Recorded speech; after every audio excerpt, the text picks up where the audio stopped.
December মাসের এক সন্ধ্যায় একজন ধর্মপ্রচারক তার প্রচার পথের একটি গির্জার দিকে ঘোড়ায় চড়ে যাচ্ছিলেন। এমন সময় অন্ধকার নেমে এলো। ঝড় আসন্ন ছিল, আর কাছাকাছি একমাত্র বাড়িটি ছিল একটি পুরনো অট্টালিকা, যেটি ভুতুড়ে বলে পরিচিত ছিল। ধর্মপ্রচারক তার বাইবেল আঁকড়ে ধরে বললেন, প্রভু আমার রক্ষা করবেন। ঝড় শুরু হওয়ার ঠিক আগ মুহূর্তে তিনি অট্টালিকাটিতে প্রবেশ করলেন।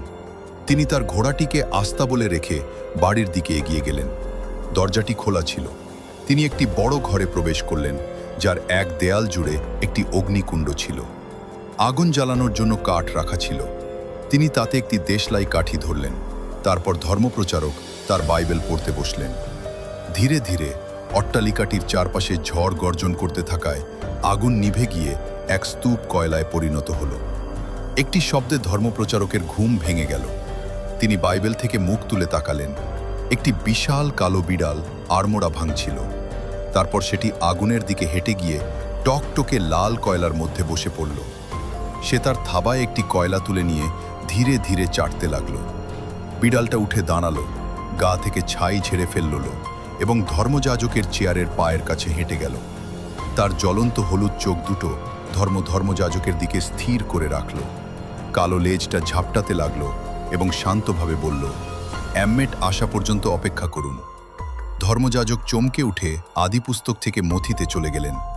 তিনি এর আগে কখনো বিড়ালকে কথা বলতে শোনেননি। তিনি স্নায়ুচাপ নিয়ে তার বাইবেল পড়তে থাকলেন আর বিড়বিড় করে বলতে লাগলেন, প্রভু আমার যত্ন নেবেন। 2 মিনিট পর আরেকটি বিড়াল ঘরে ঢুকল। ওটা ছিল মাঝরাতের মতো কালো আর সবচেয়ে বড় কুকুরটার মতোই বিশাল।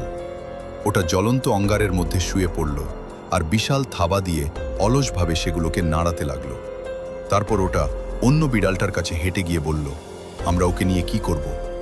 প্রথম বিড়ালটা উত্তর দিল, অ্যাম্মেট না আসা পর্যন্ত আমাদের কিছুই করা উচিত নয়। মাঝরাতের মতো কালো বিড়াল দুটো বসে ধর্মযাজককে দেখতে লাগলো, যিনি দ্রুত গতিতে সুসমাচারগুলো পড়ে যাচ্ছিলেন আর সচেতন ছিলেন যে জ্বলন্ত হলুদ চোখ দুটো তাকে দেখছে। বাঘের মতো বড় তৃতীয় একটি বিড়াল ঘরে প্রবেশ করলো। সেটি জ্বলন্ত কয়লায় ভরা আগুনের কাছে গিয়ে সেগুলোর মধ্যে গড়াগড়ি খেতে লাগলো। সেগুলো চিবিয়ে আবার থুথু ফেলে দিচ্ছিল। তারপর সেটি চেয়ারে বসা ধর্মপ্রচারকের মুখোমুখি থাকা অন্য দুটি বিড়ালের কাছে গেল। ওকে নিয়ে আমরা কি করব? সে অন্যদের দিকে গর্জন করে বলল, এমমেট না আসা পর্যন্ত আমাদের কিছুই করা উচিত নয়। অন্য বিড়ালগুলো একসাথে উত্তর দিল।